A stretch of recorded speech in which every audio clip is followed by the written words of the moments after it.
Earth's moon is actually very strange. Despite Earth not being very giant, our moon is the 5th largest in the solar system. It's even bigger than all the dwarf planets. Suck it again, Pluto. The moon doesn't glow, obviously, but reflects light from the sun. If it produced its own light, the side facing away from the sun would glow too, but it doesn't. The bright light of the night and bringer of werewolves isn't as bright as you think. Despite how bright it appears at night, the moon is actually pretty terrible at reflecting light. Light reflection is measured in something called albedo. Fresh snow has an albedo around 0.9, reflecting 90% of the light that hits it, while black charcoal is at 0.04, reflecting just 4% of the light. The moon, despite looking a bright grayish white, is around 0.14, reflecting barely more light than asphalt. It only looks bright because it's reflecting 14% of the light from the sun. Where did the moon come from anyway? Moons form from a variety of different ways. Some are likely to form from the same dust clouds that form the planets. Others are captured asteroids, and some, like our moon, come from massive collisions in the early days of the solar system, when things looked less like a serene space ballet and more like a demolition derby.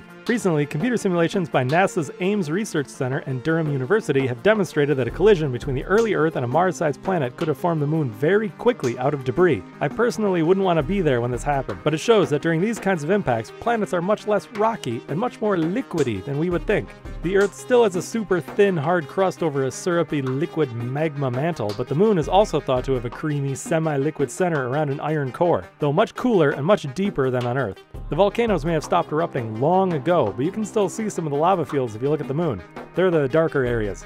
If the moon was truly formed out of a bunch of Earth blasted into orbit, you would expect the rocks to have a composition similar to Earth, and that's exactly what the Apollo astronauts discovered. All that effort to go to the moon and they just got Earth rocks. Well, kinda. They are a bit different. On the moon, there's no atmosphere and no oceans or any other process to erode stuff. On Earth and Mars, the dust gets blown around, which tends to round off all the broken sharp edges. But on the moon, the rock, sand, and dust particles stay jaggedy razor sharp. This dust is electrically charged and static clings to everything. If a spacesuit, or anything else for that matter, gets covered in the stuff, every movement will make the dust cut into everything it touches, like a billion microscopic power sanders. This is bad news for anything that needs to last a while on the moon. They've been working on this dust problem since the 70s, but I'd still recommend you hold your breath if you go there. The problem is so bad that every sample of moon dust on Earth has damaged the seals used to keep them moon fresh, allowing in all the filthy Earth air and contaminating them. If that's not bad enough, moon dust is also toxic to humans. In lab tests, exposure tended to kill cells, which doesn't bode well for life on the moon. Apollo astronauts suffered from itchy eyes, respiratory problems, and general hay fever type symptoms when they brought some dust into their lander on accident. Only 12 American guys have visited the moon, and only briefly, so we don't have a great sample of what lunar life will do to humans over time. But in typical American camping in the wilderness fashion, we did leave garbage scattered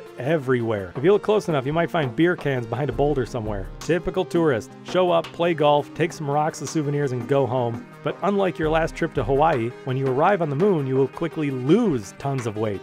With 16.5% the gravity of Earth, a 200-pound guy from Earth will only weigh 33 pounds on the moon. I still think a gym membership would be cheaper though. The moon spins at the same rate it orbits. This is called tidal locking and is actually pretty common. Many moons around other planets are tidally locked. Pluto and Charon are locked to each other. And if you could play things forward 50 billion years or so, the Earth would eventually be tidally locked to the moon, because orbital mechanics is evil and wants to torture anybody who dares to try and understand how it works. To make it even more confusing, have you ever noticed we have a lunar calendar, lunar landers, lunar regolith, lunar this and that, not mooner calendars, landers, and so on? Language is a funny, changing thing, but in general, a moon is something that orbits around something else, like a planet or an asteroid. But Earth's moon has a different name, Luna. It's not a big problem because Earth only has one moon, but there is no the moon when you're on Mars, since that has two of the things. The problem gets even worse on the gas planets. Speaking of Mars, let's go there next and explore the dusty red planet and eventual kingdom of Elon Musk.